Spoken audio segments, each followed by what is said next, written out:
Hello and welcome to Inside the Keyway, where we talk all things NBL and hopefully sound like we know what we're talking about while we're doing it. If you love the NBL, you know you're in the right place. So sit back, settle in, and let's step inside the Keyway. I'm Cameron Porlock, and as always, I'm joined by Nathan Shaw. Hello, Nathan. Hello, how are you?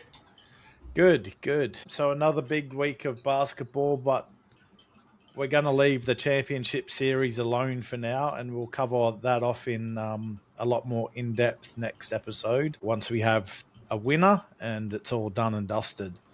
All fingers crossed for a Kings win. Yep, one game to go. Yep, on Sunday afternoon. So, yeah, we'll be able to do a good wrap-up of that next week. Lots to say, lots to talk about there. Yeah, quite a lot to talk about. Absolutely. So for now, we're just going to continue on with our season reviews. This week, we're looking at the Illawarra Hawks and New Zealand Breakers. I've taken on having a look at the Hawks, and Nathan will give us a rundown of the Breakers. So we're going to do this in order that they finished, as we did last week. So this week, I get to go first. Lucky me. So let's have a look at the Illawarra Hawks. So they finished 8th at 13-20 at 95.91% on their percentage points. I think they were like just under 3% worse off than the Breakers. So it was pretty even there. As we did last week, I'm going to have a look at their worst game and their best game for the seasons. And pretty similar to the Bullets and Taipans, the Hawks had a lot of bad games to choose from. I'm going to give their worst defeat of the season against the Breakers. Takes the cake for probably their worst game this season. He went down in this game 102 to 60, and this was at home in round 7, so pretty bad loss for a home game. So why is it their worst game? It's their biggest home defeat in franchise history. That's 48 years. And, it's pretty horrible. They went a paltry 2 of 23 from the three-point land at 88.7%. I know I had a go at the Bullets throughout the season regarding their three-point shooting, and I think they had a game where it was like 10 point something. So the Bullets didn't even get that bad. That shows you how bad their night from three-point land really was, which is a bit of a shock. I didn't think anyone could beat the Bullets in that department. Everyone can beat the Bullets. Yeah. And, the Breakers led by double digits early on, and the Hawks never really threatened them. They just showed a complete lack of cohesion and effort. It was a really, really bad shooting night all round. They only had 2 players in double digits. McGee with 13. He was their top scorer, and Harvey with 11. So it was just an absolute woeful outing. Their best game of the season, it actually came the very next round against Melbourne United.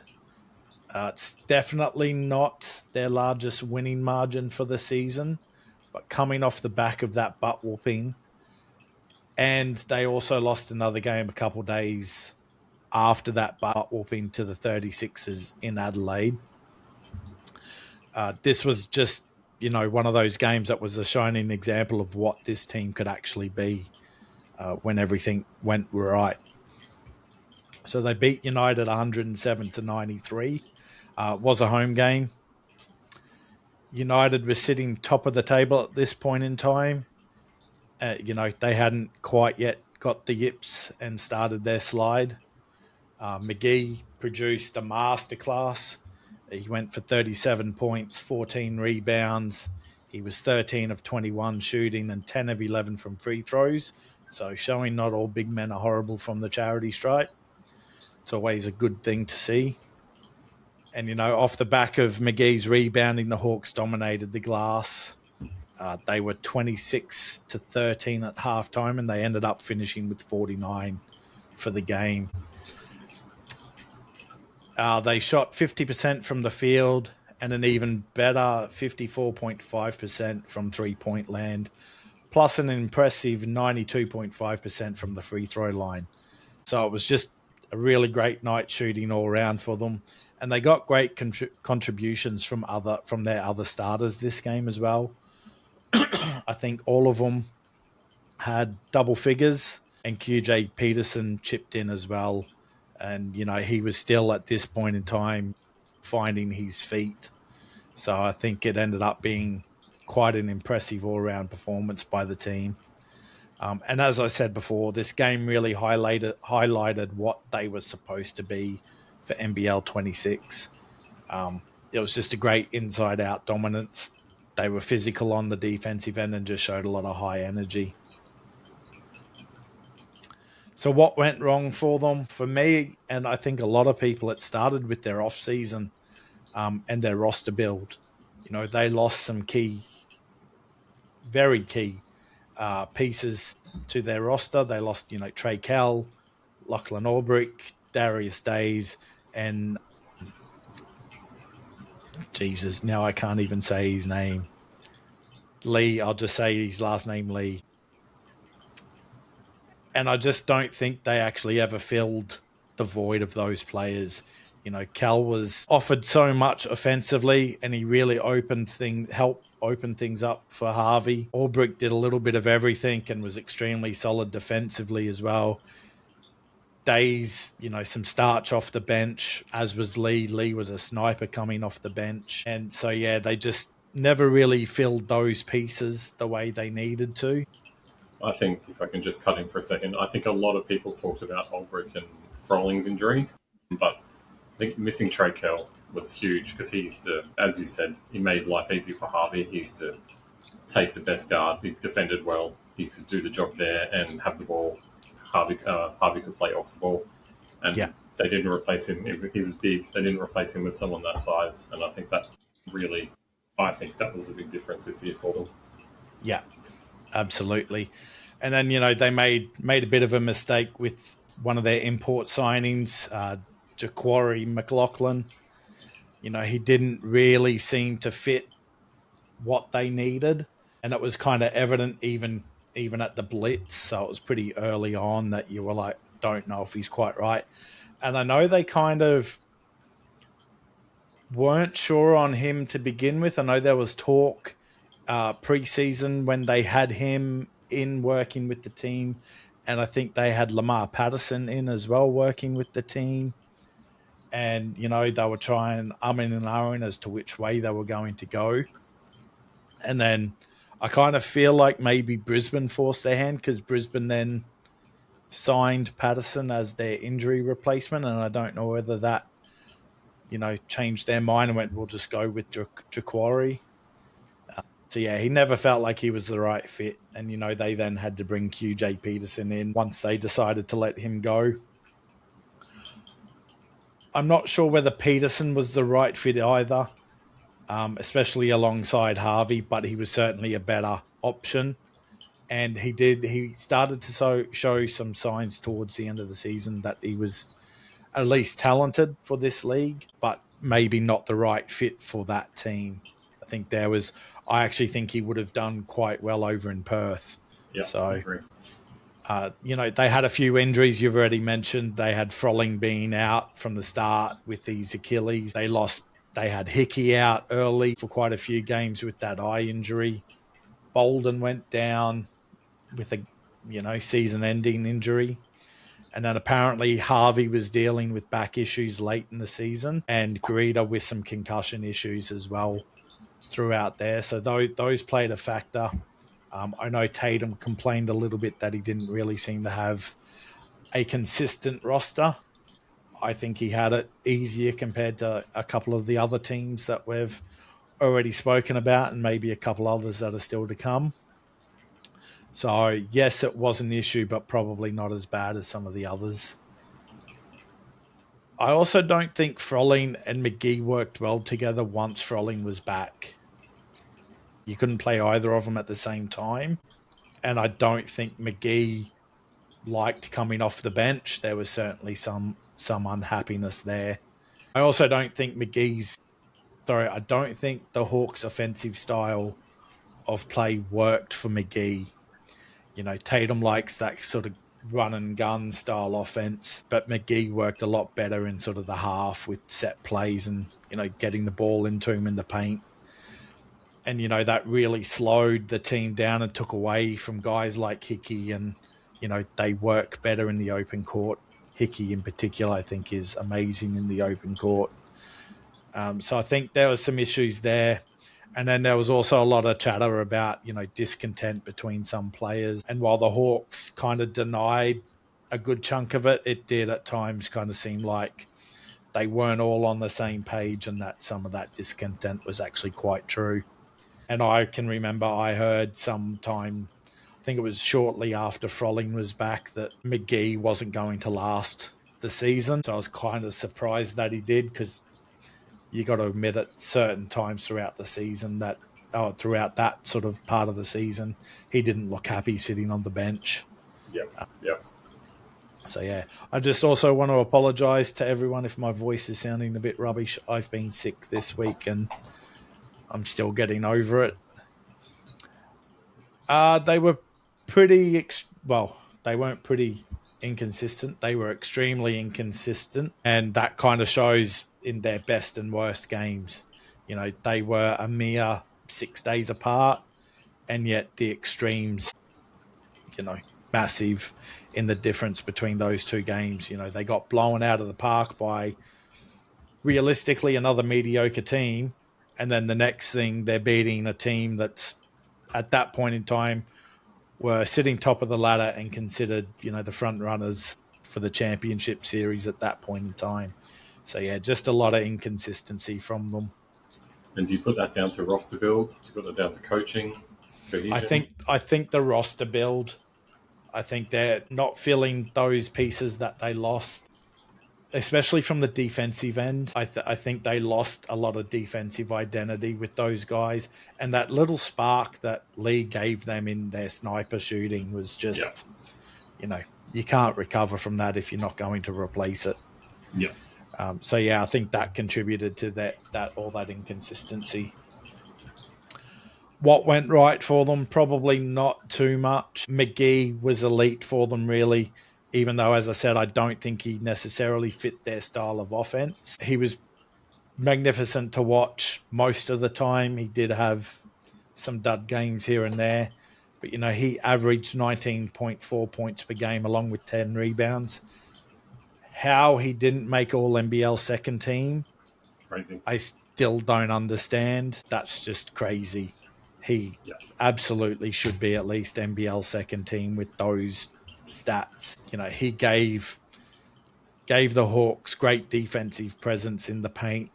And some would argue that maybe his drop defense became a bit of an issue for them because teams kind of worked that out and were able to work around it. But, you know, he still changed a lot of shots in that paint, especially up against traditional other big men like Tyrell Harrison.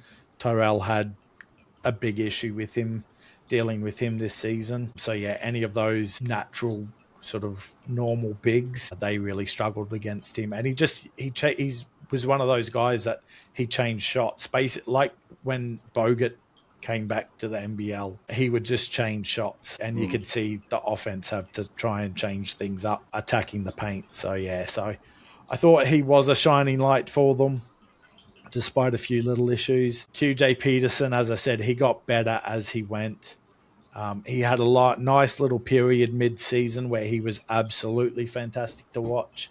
He had a 42-point game during that point in time, and I think he really stabilized their guard rotation from that point on as well. And as I said, he just got slowly better. I just don't think he was a right fit for that team. And, you know, as I said, Perth Wildcats, perfect fit, I think. You know, they finished the season pretty strong. They closed it out pretty well with back-to-back road wins, including that 33-point win against the JJs Yes, the Jack Jumpers were down some injuries, but that was still a decent win. I wasn't expecting a 33-point hiding. So, yeah, so I thought they closed it out reasonably well for the season. And once again, that was kind of an indicator of where that team could be if they had have maybe had a few little extra pieces right. And then I think the biggest thing for them was Froling coming back earlier than expected. He looked absolutely great from the get-go. He tapered off a little bit as he progressed through, but you kind of, expect that considering the injury that he was coming back from. Yeah. And, the time frame that he came back was impressive with that type of injury. And he looked like he was in tip-top shape. So I am looking forward to seeing what he can do next season fully healthy. So yes, other than that, I don't think too much else went right for them. They've got a bit of rebuild, not too much rebuilding to do. So we'll have a bit of a look at what they've got. All right, so this is what they've got at the moment. So as you can see, they've got a few players coming back. They have announced that they've re-signed Harvey, so I didn't realize that he was on a team option. I think that was actually kept pretty quiet because nothing I had seen when putting these things together had mentioned anything about a team option. So the fact that he was on a team option and then they've taken that up and then they've also re-signed him for an extra season. So I think they've now got him through until the 2028 season, So which is when they're hoping he'll be a citizen. And so, that means he'll be a local player, potentially a marquee. Who knows by that stage where he's at. So I think that's what they're hoping, is that by that stage he'll be a citizen and they can sign him as a local player. Now, for me, kind of looking at who's leaving, I think I'm kind of torn on this and not 100% sure whether I would. Maybe bringing back Bolden.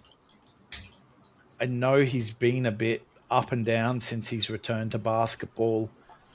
I do think the injury was kind of, a killer for him this season. Yeah. He's showing signs that, he's not as far off what he was before he stopped playing. I think there's a role for him. Yeah, I think there's definitely a role for him. Even if it's 7th or 8th player. Yeah. Coming back, I think. Yeah. So, maybe not having as much reliant on him playing that backup 4, but, still having him there. And then if he starts to show those signs that he's getting back to that level that he can play at, we'll then move him up. I just think he's a handy commodity to have. Yeah. I don't see McGee coming back. From everything I've heard, he's done with the Hawks, and I don't think the Hawks want him back either. I can't see him going anywhere else in the league. No, I think all the talk about how detrimental he is to a game plan probably rules him out from going anywhere at this stage, just from all the media chat. So I don't see him coming back. And in all honesty, I don't think the Hawks need him with Froling ready to go. Peatling plays pretty good as backup center. He's another one of those players we talked about, Rakocevic, the other week, and being one of those agitators and in-your-face guys and just does everything you kind of need him to do. Peatling is kind of that for the Hawks, and he was kind of that for Melbourne United when he was there as well. So I think they're okay in the centre position. They certainly need a different point guard. So someone who can open things up for Harvey like Kel did, someone who can defend down the other end, but, also facilitate on the offensive. Well, that brings me to a question for you. Yep. If they are to bring in a point guard, that moves Will Hickey to the bench. So is Will Hickey happy to be 6th man, do you think? I don't know. Well, that is a good question. I don't know if he's happy. I think he works I think he works better coming off as a sixth man. Alternatively, is he good enough to be the starting point guard on a successful team? Is he not good enough? Is he the man to run a team? See, I don't think he's quite there to run the team yet. I just don't think he's quite there. I think he's better off coming off the bench and playing that sixth man role. I think he's still a little bit inconsistent to be a starter. I don't think he's far off, and who knows, maybe him spending some time in the G League, he might come back and be that guy.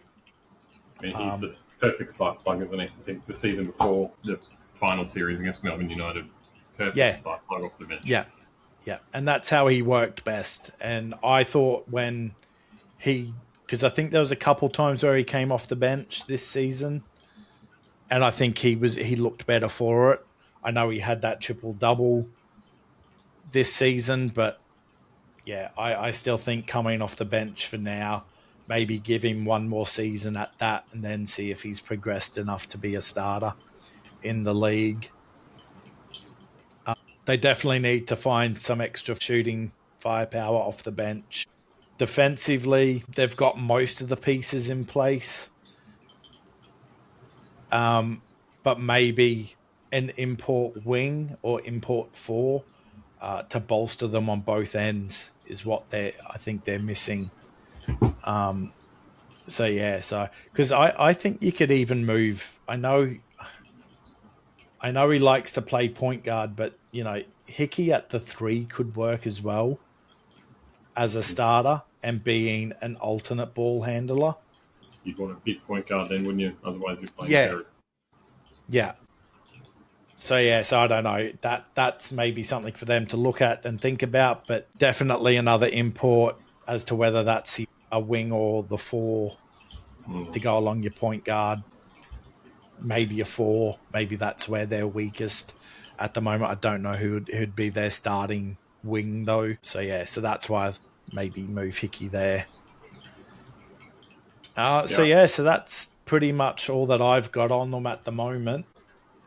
I think they're going to have an interesting off-season. Like I said, they've got a lot kind of already there that they can work with. And they're the ones that won a championship. They're Illawarra, but its first 7 or 8 names, they're all just Illawarra people.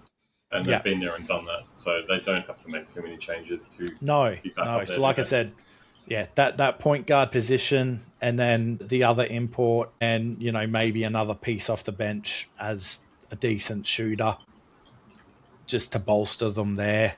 And, they've got all the other pieces that they need, like you said, all those other guys pretty much there for their last championship. So you don't need to do too much.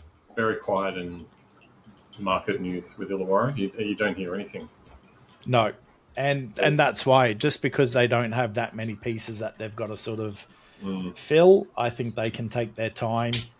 I think they'll be one of those teams that you won't hear too much to begin with once free agency kicks into gear. Yeah, that's good. So that's pretty much the Hawks wrapped up for 2026. What have you got for us for the Breakers?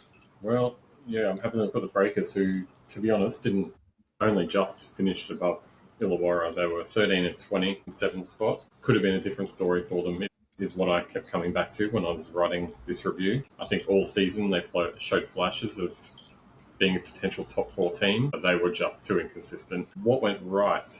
Another, possibly his best year. It'd be in his best 1 or 2 years so far. I think he averaged 17.7 points, 7.5 assists, even 4.5 rebounds for the smallest guy on the court. He just carried them. He put him on his shoulders so many times when they were struggling. Sometimes he carried them over the line. Sometimes he got them a lot closer to the line than they would have been if he wasn't there. But he's just so good to watch. You can tell why the commentators get so excited whenever he's playing. Was he second All-Star team? Second All-NBL team? I think he was. Yeah, I think he was. And well-deserved. A couple of years ago, he was pushing for the first All-NBL team, but the quality is just getting so high now that it's getting a lot tougher. But yeah, he was as good as he's been any season so far. I think Rockington, the second point guard, I think he went right. There was a long patch in the middle of the year when people were questioning him, including me. I think he didn't look too good for a while there, but he started so well. I think he was the Blitz MVP from memory.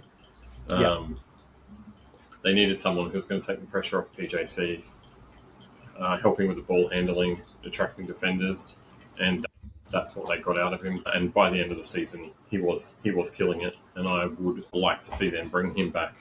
They need someone in that position. He can do it. They know he can do it.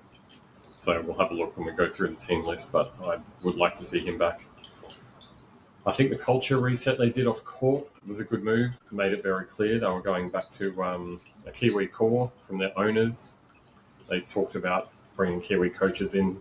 That hasn't happened yet. We don't know who the coach is going to be, but they're trying to bring New Zealand players home, which is something we can touch on later. But I think that whole cultural reset that they made very public was a really good move. And I think just what went right was they showed they could hang with the best teams most weeks. Sometimes they beat them, but over the course of the year, they just couldn't sustain it. I mean, I'm talking about them like they did only just miss play-ins, but they were 13 and 20, so they were a fair way off the mark of the good teams, but I think they showed a lot of signs. What went wrong for the Breakers? I think they did start the season very well, just like last season, and then post that first fever break, they went on a 3-win out of 19 games. So they went 3 and 16, and that was it. That was the end of them. That was the biggest thing that went wrong for the season. PJC and Brockington had too much to do. Lopez helped where he could. He came on really well late in the season. Probably was a bit quieter earlier in the year. Their third import, Baker, there was a lot of... he just wasn't up to it. I think he could hit a 3, but they didn't get him to hit a 3. They got him to play on the inside, and he just wasn't what they were looking for there. He survived the year until he got injured and was out for the year. I think he did an ACL, actually. But that was the end of him. Probably lucky that he made it that far before they made a change, but they stuck with him. Injuries as well. I mean, a lot of teams had a lot of injuries, but Breakers lost Menenga, Brockington, Lopez, Baker, as I just said, all at different stages of the season. When Menenga was down, when Baker was down, Rob Lowe, who's come out of retirement twice now, I think, had to really step up and even start at centre sometimes, and probably too big a job for him at this stage of his career. Injuries did not help. And when you look at that final ladder, they were 1 win away from getting that 6th spot. Things could have been different. Yeah. And they won the inaugural Ignite Cup, so that was one win for them. That in what went right, that was, and that I'm going to put that down as one of their best wins. In the best win section here, I have the Ignite Cup final, which nice. I think it was 111-97 over Adelaide. They did it pretty easily in the end. I watched that game, and it was so good. New Zealand they were so different in Ignite Cup games to how they were in your week-to-week games. They were so relaxed. They were just there to win. It looked like they were there to win that Ignite Cup game. Adelaide looked tense, and New Zealand were just so laid back. And they crushed them in the end. Menenga, amazing. Never too far behind. Adelaide got in front a little bit. New Zealand got a pretty good lead late and just held on and won, and they celebrated quite hard. So I had that as one of their best wins. The other one is the one, I'll just touch on it because you've already gone through it, the Illawarra game in round 7, the 40-odd point win away. I had those 2 as their best wins of the year. Their worst loss of the year, I haven't got one individual one, but I have a series against one team. And this one team is a team that won 6 games for the entire season. The Brisbane Bullets. 3 of those 6 wins were against the Breakers. The first one here was on opening night, or New Zealand and Brisbane's opening night, over in New Zealand. Brisbane just had their measure all night. I'm just going by memory on this one, because I definitely watched it just fully expecting New Zealand to win. But Brisbane just had their measure, had them at arm's length. New Zealand made a late run. Yep. But it just wasn't enough. I remember a big Prather 3 right at the end that put it to bed. And I think people started doubting New Zealand and their game management from that very first game. It's a bit of a trend that stuck throughout the rest of the season. The second one, which was only about a month, 3 weeks to a month later, Breakers dropped by 24 points late in the second quarter. I think Menenga had 25 points in the first quarter. Brisbane just looked shot, and New Zealand looked like world beaters. Bullets came back. They just chipped away at it. It wasn't one big run. They just chipped away for the whole second half. And I recall New Zealand had a shot to win the game, and Terrell Harrison knocked it off the ring. Yeah, just, again, a lot of questions asked about how New Zealand let that happen. And their third loss to Brisbane was in Brisbane in late December. Yeah, Brisbane just had it in control. I think it was just after Stu Lash lost his job. It was D-Mac's second or third game, his first win, possibly his only win. It was their last win of the season too. Yeah, and that was last year. Was it last year or early this year?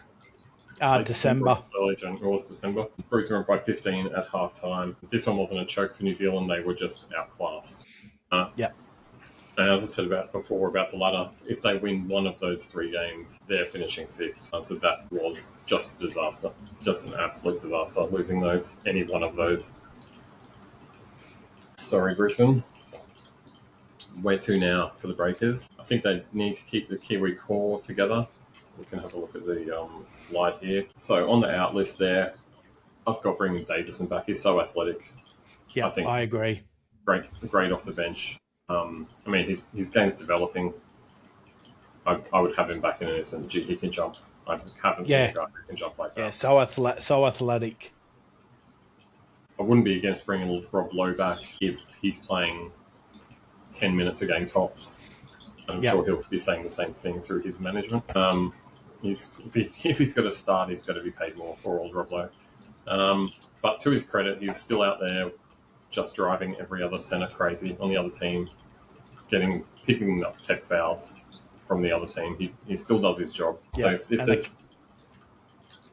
And occasionally hitting those deep threes. Yeah.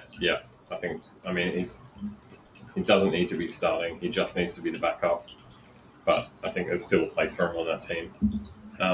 Brockington, as I said before, I'd bring him back as well. Other than that, I wouldn't make too many changes or bring too many of those outs back in. I'd just be focusing on Kiwi players. Double down on that culture rebuild. Bringing a marquee Kiwi would be great. I've written down one just before this podcast started. I found out isn't going to be possible now. So I had Sam Wardenberg's name written down here. Yeah. And we just heard on Marketplace that it looks like he's off to Melbourne United. Yes. I've had him down here. I just don't know how you play along Menenga. It's not going to matter now. I think you could play them both. They're both kind of 4-5s. I think it could work. Yeah, you could probably slide Menenga to the 4. He's on record saying that he quite prefers the 4 position. So you could put Wardenberg at the 5 and Menenga at the 4. Imagine that. That'll just be an unbelievable backcourt or front so court. Good. Sorry. And also the other name I had, which is the same position, Yanni Wetzel. If they could bring him back, put him in the 5, move Menenga to the 4. He's in Germany at the moment. There has been always talk of him being slightly interested in coming back or open to the idea. Yeah. So if he could get back there, they could get him in 5, Menenga in 4, import 3, Brockington, Parker, Jackson, Cartwright. It's pretty good. I don't think they need to do too much to get back into that top 4 to 6. Yeah, I've got a question for you. If you had a choice between Leartha or Webster, who would you take? Probably Leartha for his defence. Either way, whichever one I care. I mean, he didn't have a great year. He can shoot a 3, but this year he just couldn't. I would take Leartha there just as a 7th or 8th man. Yeah, come in and play minutes here and there, put the locks on someone. That's who I would pick. And we haven't even touched on their need for a new coach. Yeah. It's all gone pretty quiet there. Modi Mayor has been that's the only name I've heard seriously. since Judd Flavel pulled out. And if they could make it happen, obviously you would make that happen because he was great last time. Great for the league, really great for the team and their culture. And I think it must be one of those secrets like Will Weaver and Brisbane. It must be almost done. Otherwise, they'd be talking about other options. Yeah, you would think so. And you need that piece in place before free agency starts. Otherwise, and we know from, watching the Taipan struggle last season, they took so long almost towards the end of the season before they announced a coach. Yeah. So, yeah, you kind of need to get that done now. Or I think there's, 2 weeks or so to go. The last game. Yeah. The Breakers are one of those. I mean, we talk about the haves and have-nots in the NBL. The Breakers would consider themselves a have, and they would not like being in this bottom half of the ladder. And they'll do what they have to do to get back up there. Absolutely. So I think new coach, a new import, a marquee Kiwi, and they can fix the fade-outs. And I think they become a top 4 team. Sounds pretty good. Yeah, I don't think I have any questions or thoughts around them other than that Webster Layarthur thing. For me, I prefer Webster. I just think he's a little bit tougher than Layarthur, and Layarthur's kind of, not been looking all that great the past couple seasons. So if I could, I'd try to swap those two out, but I don't think you can because I think Layarthur's already contracted. And I feel like with Webster, there's a reason that he wasn't on there to start with, and there's a reason that he's jumped from New Zealand to Perth to New Zealand around a fair bit. Yep. And there are some issues. Yep. If culture is there, the thing that they're really pushing, that might be a question mark there. Absolutely. Sweet. Well, that sounds pretty good. Yeah, both teams kind of just sort of almost there, but missing some pieces, and much like Cairns and the Bullets, dealing with injuries a lot more than some of those other teams who ended up in the 6. And once again, I suggest, if you haven't seen it already, jump over to the Bullets Nation podcast and have a look at I think it's now our second last episode, where we talk about the schedule and the flights and the turnarounds and so forth. When you look at how far a team like the Breakers have to travel throughout a season and what that means in terms of their injury tolls and so forth, you can kind of understand why things go wrong once they get 1 or 2 little injuries. They were kind of, when it came to sort of the 48-hour turnarounds, they had a few, but they weren't as bad as what I thought they would be. And their distance probably wasn't as much as what you thought. They were the second worst in terms of travel. But I think a lot of their games they did like the 48-hour turnarounds while they were already in Australia. Yeah. So that kind of helped them out. But, I think it ended up being like 96,000 kilometers that they traveled for the season. And who had the most? Perth? Perth with 109. Yeah. So I think, and that's why I think New Zealand should be more, but because of them playing some extra games while they were already out here in Australia, kept those numbers down a little bit for them, which is good that the NBL's kind of taking care of them a little bit that way. I still feel like they're owed a little bit for the COVID seasons where they basically lived in Australia and, they were all away from their families. I've always said there needs to be, some teams have to play like an extra game in New Zealand or something, or they do a whole round over in New Zealand or 2 rounds in New Zealand. Just to make up for that, and they've never really done it. So maybe this is the way the NBL's doing it for them. Yeah. So that's pretty much it for our breakdowns of those teams, unless you've got anything else for the Breakers. Just another name that I didn't bring up that only came up late from listening to that trade market. They talked about Finn Delaney probably not having his option taken up at Melbourne can you just see him sliding right back into the breakers? Yeah, absolutely. Seems obvious, doesn't it? Yeah. Especially if they don't go after anyone else like a Yanni Wetzel. I think he slots into that 4 position quite well for them. So, yeah. Are you surprised it hasn't worked out in Melbourne for him? A little bit. I thought he would have been one of those guys that thrived under Dean Vickerman. So, yeah, a little bit surprised it hasn't really worked out for him there. But, I'd like to see him back in New Zealand as well. I think he's always done well when he's been there. Any other potential landing spots that you think would make sense? Geez, I'd love him. That's an early question. Yeah. That's an early question without notice, just because I'm, a bit greedy. Over his shoulder. Yeah, bring him to the Bullets, put him at the 4, slide Casey to the 3. That works, man. You could probably interchange those 2s at the 4 and 3. I think that'd work quite well. Yeah. So yeah, maybe there. Who else could do with a 4-man? Cairns, I don't know if he'd be a 40 type player. Cairns could do with anyone. Yeah, they could. They've got a lot to build on, as we discussed last week. But yeah, so Breakers or Bullets, always some good options for him. Yeah, and the Joe Ingles chat. Have you kept up to date with that?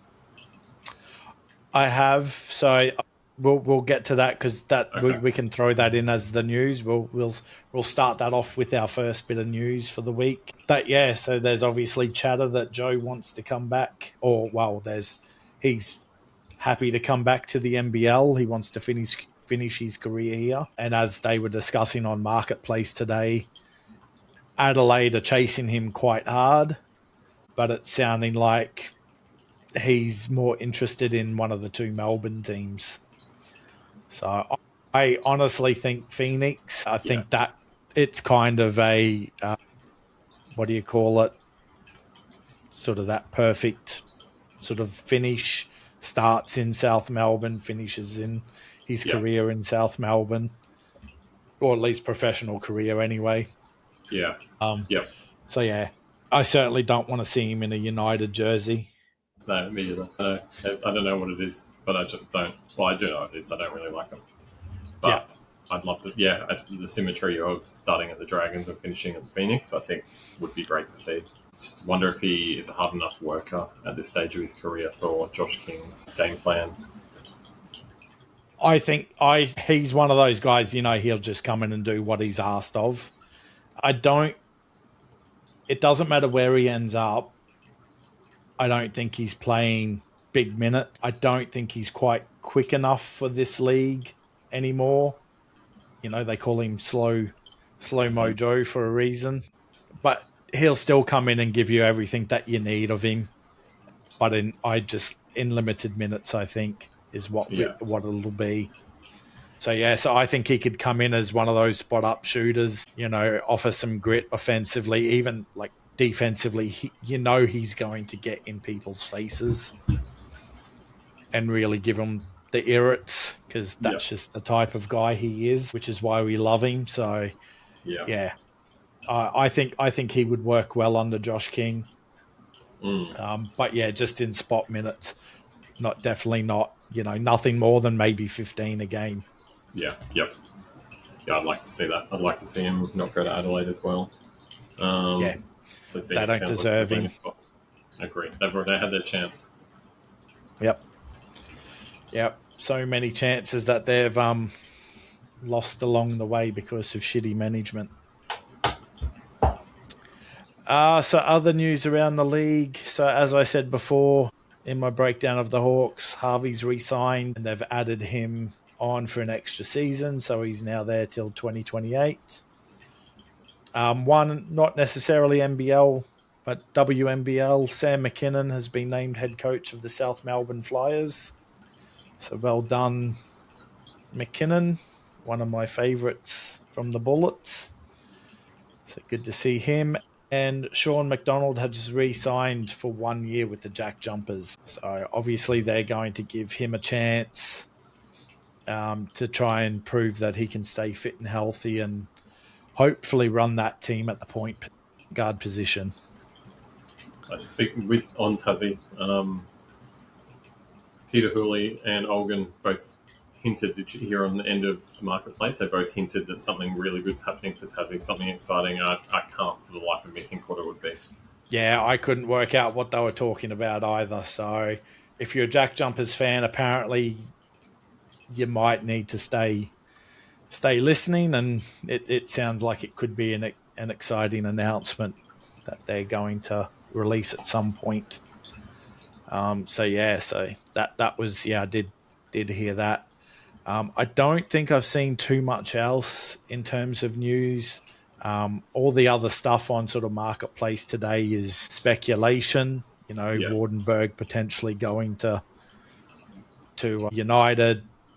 Bullets are interested in Pepper. Cairns haven't picked up Rain Smith's option yet, which I think, like everyone, it's a little bit confusing to me as to why they haven't. So that's pretty much all I've heard. Have you heard anything else? They also mentioned Dash Daniels moving down to Phoenix. That's right. And Tyson Walker, the Melbourne point guard, talking to Perth and Southeast Melbourne as well. Yeah. So, It fit really well in either of those places. Yes. Yeah, I agree. Yeah, maybe he just slot over to Phoenix and, QJ Peterson to Perth. Because I think that works really well for Perth. Yeah. Either of those two guys would work well.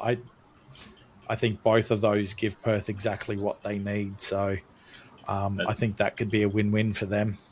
And if Melbourne are letting Jesse Edwards, Tyson Walker, and Finn Delaney go, they're going to be looking very different next season. Yeah.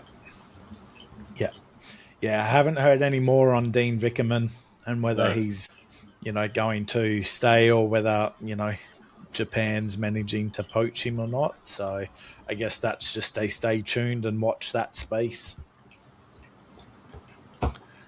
So I think that's it for our news today. So we're off on to our questions without notice, with which Nathan's already thrown one my way. Yeah, that was one of my twos already gone. So I'll let you throw your second one out as well.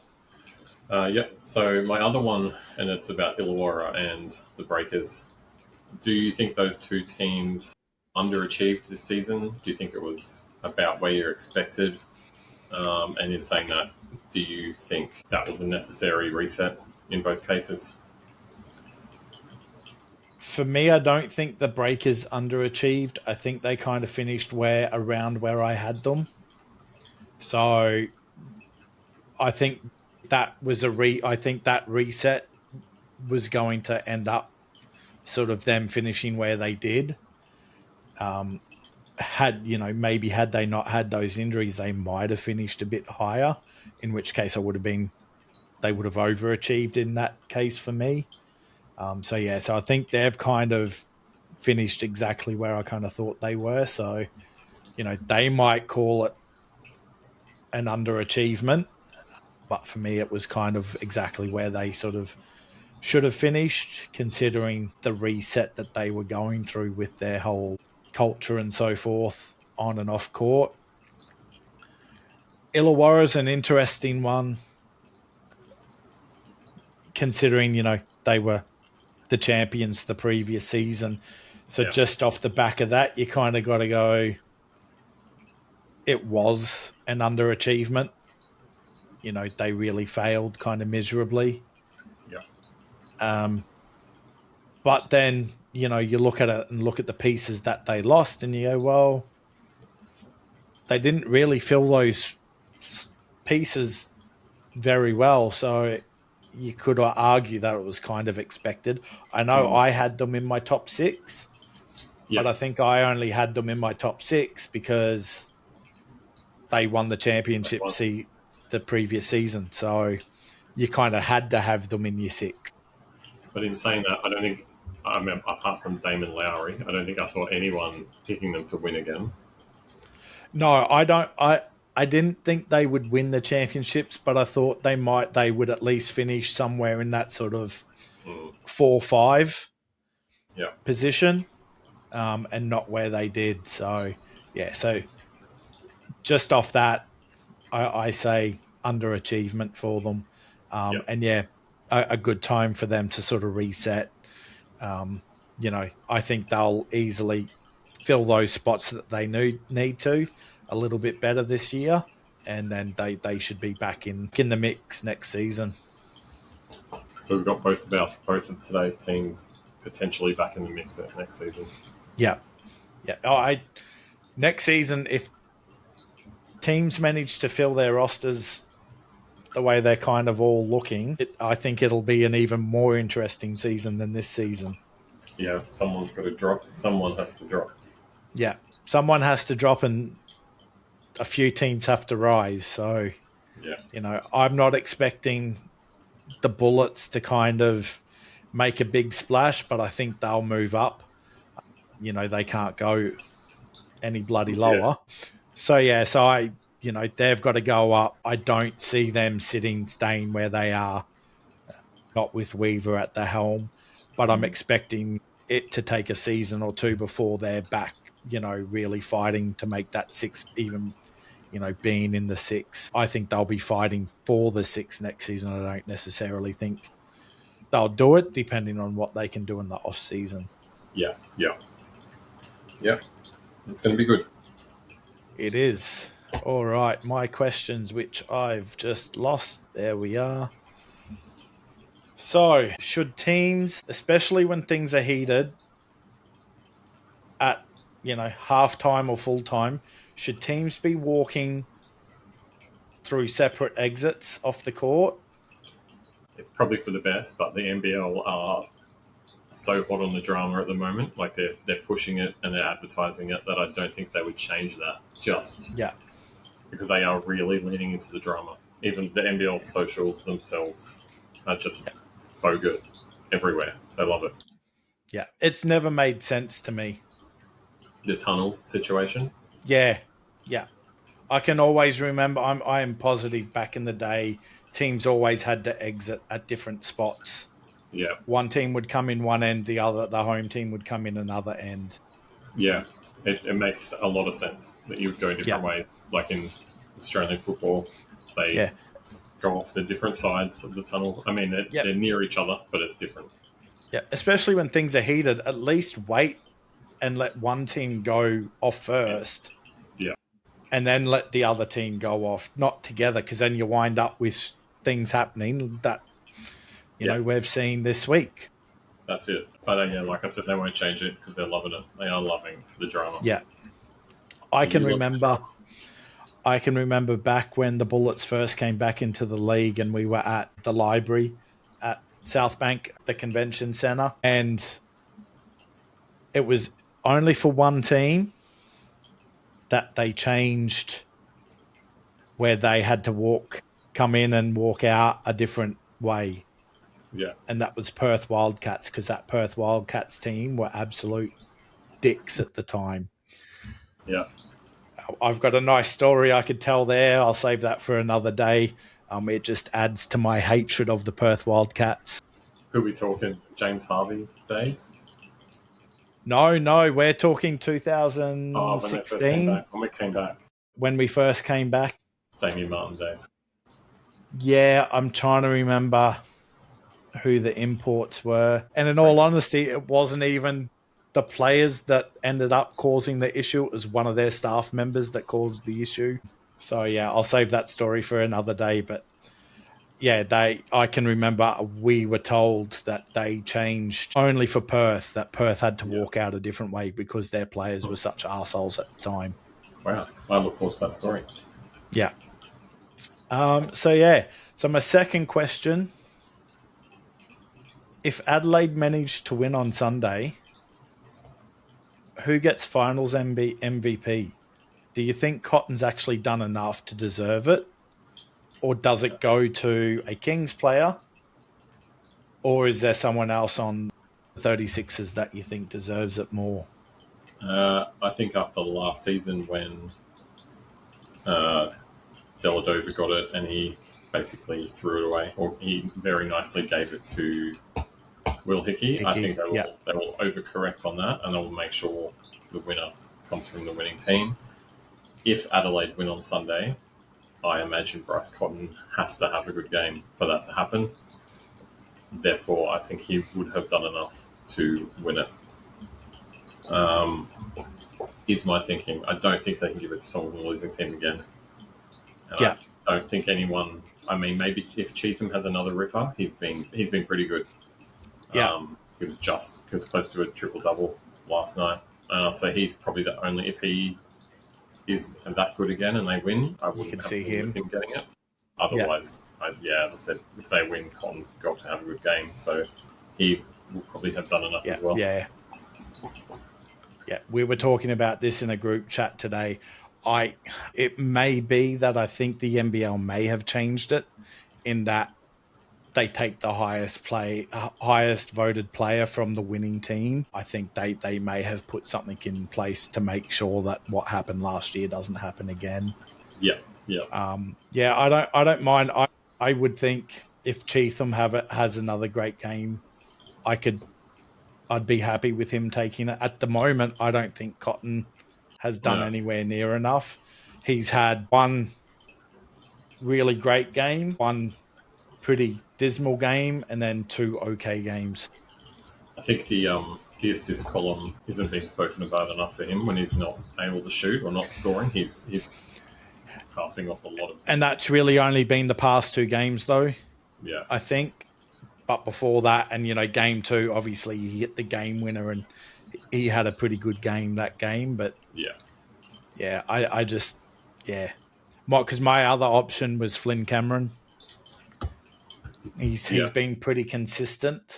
Yeah, maybe not bright light shining great, but he's been pretty consistently good for them. So I just think it's going to be interesting if Adelaide win. But I do agree. I think for Adelaide to win, Cotton's going to have to have a massive game. I don't think it's going to happen though. But yeah, it's certainly, you were right when you said 5 games in our predictions. I thought Sydney would walk over them. But Adelaide, that home court advantage is huge for them. It is. And one more on Adelaide, being that we had the game last night. Rakosevic's elbow, intentional or not? 100% intentional. It was 5 minutes earlier. The referees didn't see it, and they saw it on the replay, and they just, Andrew Gaze mentioned it, but a whistle went away from them, and he just 2-hand pushed Suarez in the chest for absolutely no reason. And it would have caused something if Suarez reacted, but he didn't.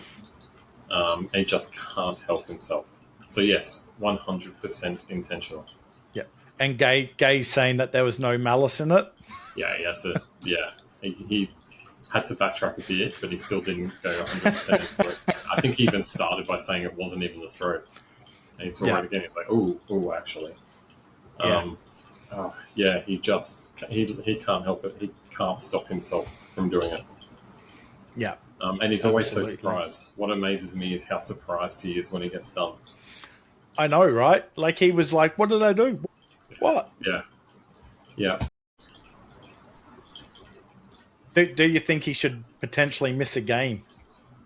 No. No? Damn it.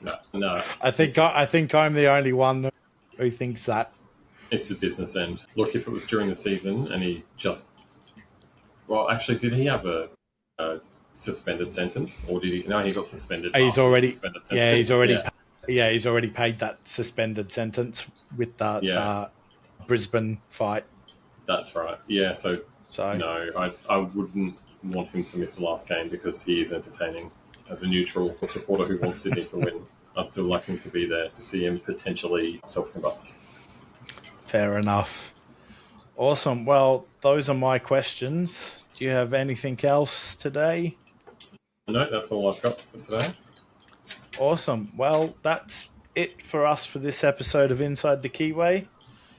As always, if you've enjoyed the episode, make sure you subscribe, hit the like button, share it with someone else who you know loves the NBL as much as you do.